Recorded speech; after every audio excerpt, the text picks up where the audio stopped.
Years ago, I was approached with the partnership with some projects with the Florida Chamber, and the conversation really, we were talking about things happening at the state level, and I kind of sat there and I said, the question came up, what can we do to basically be able to build new leadership opportunities in the state of Florida and do something completely different that's not being done anywhere else? And I said, look, here's the things that we got to think about. First of all, out of the 6,200 offices in the state of Florida, 97% of them are not governor and they're not the state legislature. They're your county commissioners, they're your school board representatives, they're the people that are your sheriffs, they're the people that are doing the day-to-day work on billions of dollars of activity at the local level, where the impact is tremendous. And there's not a single program in the state of Florida that is consistent, that doesn't just quickly run a school, flash a bunch of pictures of a bunch of people that got elected that year, and then disappear for another election cycle. So I said, if we're gonna do this, let's start a journey. Let's start a 5-year program that's going to be fully funded and implemented, that gives the opportunity to build slowly over a period of time and really begin to see the program take shape. It won't happen in one cycle, it may not even happen in 2 cycles, but it's going to take time to get to the point where we can build that program. So we've been on this 5-year journey. I feel like Captain Kirk on Star Trek. Basically, it's like a 5-year mission to explore strange new places. But ultimately, in this political process, it's about building a new direction of where we wanted to go with the state. So we started the program 3 years ago, and I will tell you that today, as we sit here, the numbers speak for themselves. We've hosted 25 campaign schools over 3 years. We've been able to sit there and host a campaign school that has touched all 67 counties across the state of Florida. And we've partnered with local chambers, and our local chambers have partnered with local business community leaders. And we have said, it doesn't matter whether you're Democrat or Republican or independent, it's about electing good quality local leaders that want to help serve their community, are business-minded, and understand what it means to sit there and go into public office, and give them a hand towards being able to do that.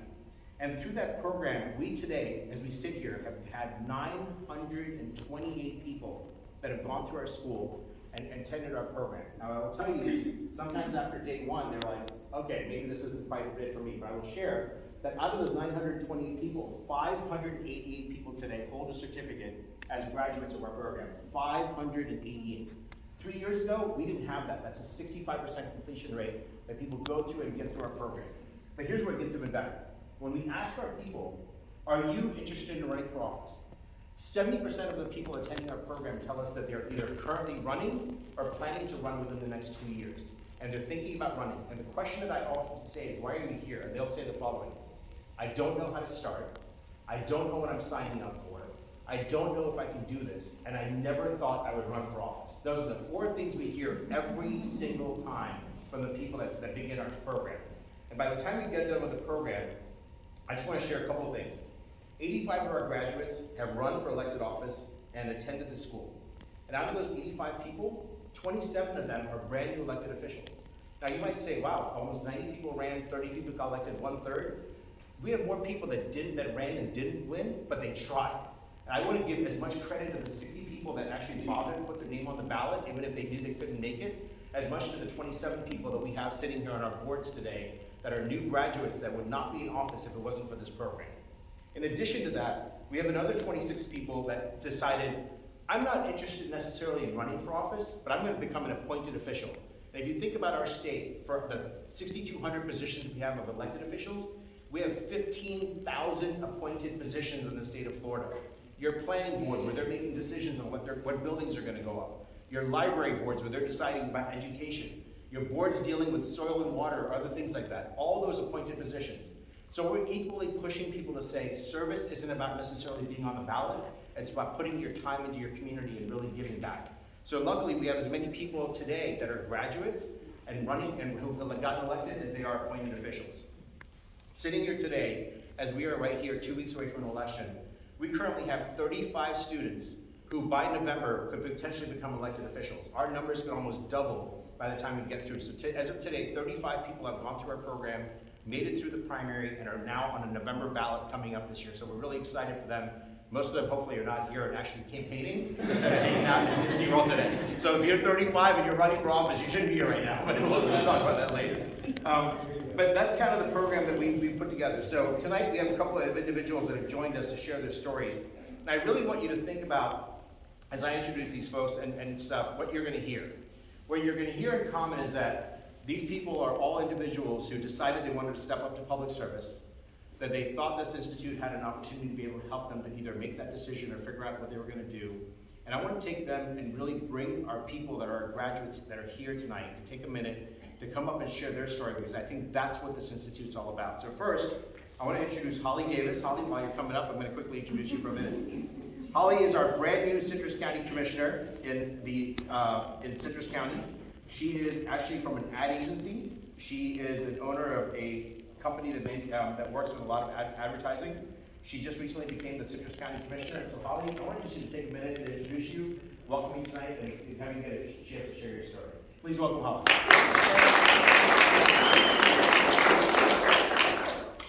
So, I never even ran for 8th grade treasurer. I run a marketing firm. I love selling other people and their products and their services.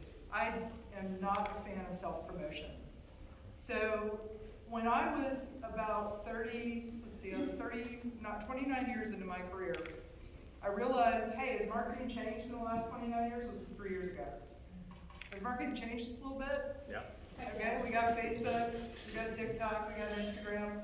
We also have a lot of internet trolls. We have teen suicide. We have bullying. We've got all of this bad stuff going on 3 years ago, and I'm like, I'm starting to kind of hate my job. Because I always chose to work for companies that did good in the world, right? And so I finally find myself, I'm still working for companies that do good in the world, but I am supporting the social platforms. They're both the most awesome thing that ever happened to us. I reconnected with my first best friend that I met when I was 3 years old. That's wonderful. You get to see what your family's doing and people. I've lived in 10 states. I get to keep up with all my friends that I left behind. But then again, you got the teen suicide. So I was searching around for, roughly just over 50. I'm like, I need a new challenge. So I started looking around, and my neighbor knew that I was looking for a challenge. And she eventually said, I know you don't really pay attention to county politics, but we need you. The current guy is well-liked, but not really doing a very good job. I think you should run for county commissioner. And I went, me? What in the world? I'm a good voter. I always do my homework. If I didn't have time, because again, I've moved a lot, so you don't necessarily know the ins and outs of what's going on. If I didn't know who I should vote for, I abstained from that race. I was always a good soldier. I always voted every single election cycle, and I voted as far down the ballot as I could get and know what I was doing, right? But I didn't know anything about government. I have been in the corporate side my entire life. And also this whole icky self-promotion thing and asking for money.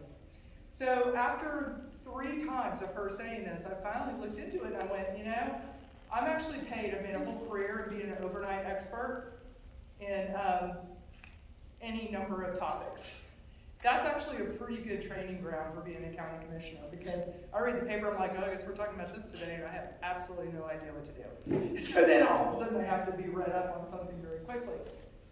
So I happen to live in Citrus County, Florida. We have a fantastic Chamber of Commerce there, and Ardith Prendergast is here. They serve almost 1,000 businesses in what's essentially a fairly small county. And I reached out to the CEO of that chamber and I said, so I'm sort of kind of thinking about running. And he goes, got any skeletons in the closet? And I said, well, I was busted for buying beer when I was 16. And he goes, that would get you more votes. But that's the only skeleton I have in my closet. So, I passed that smell test. And I finally decided to run for office. And my local chamber, this was before Florida Institute was out there, and my chamber, I found out, was one of the very first counties, or the first county to sign up for Florida Institute for Political Leadership, and that's the kind of people they are. And so, as a business owner, I was already a member, and so they actually did some of that early training for me, and I didn't find out about this until I had been running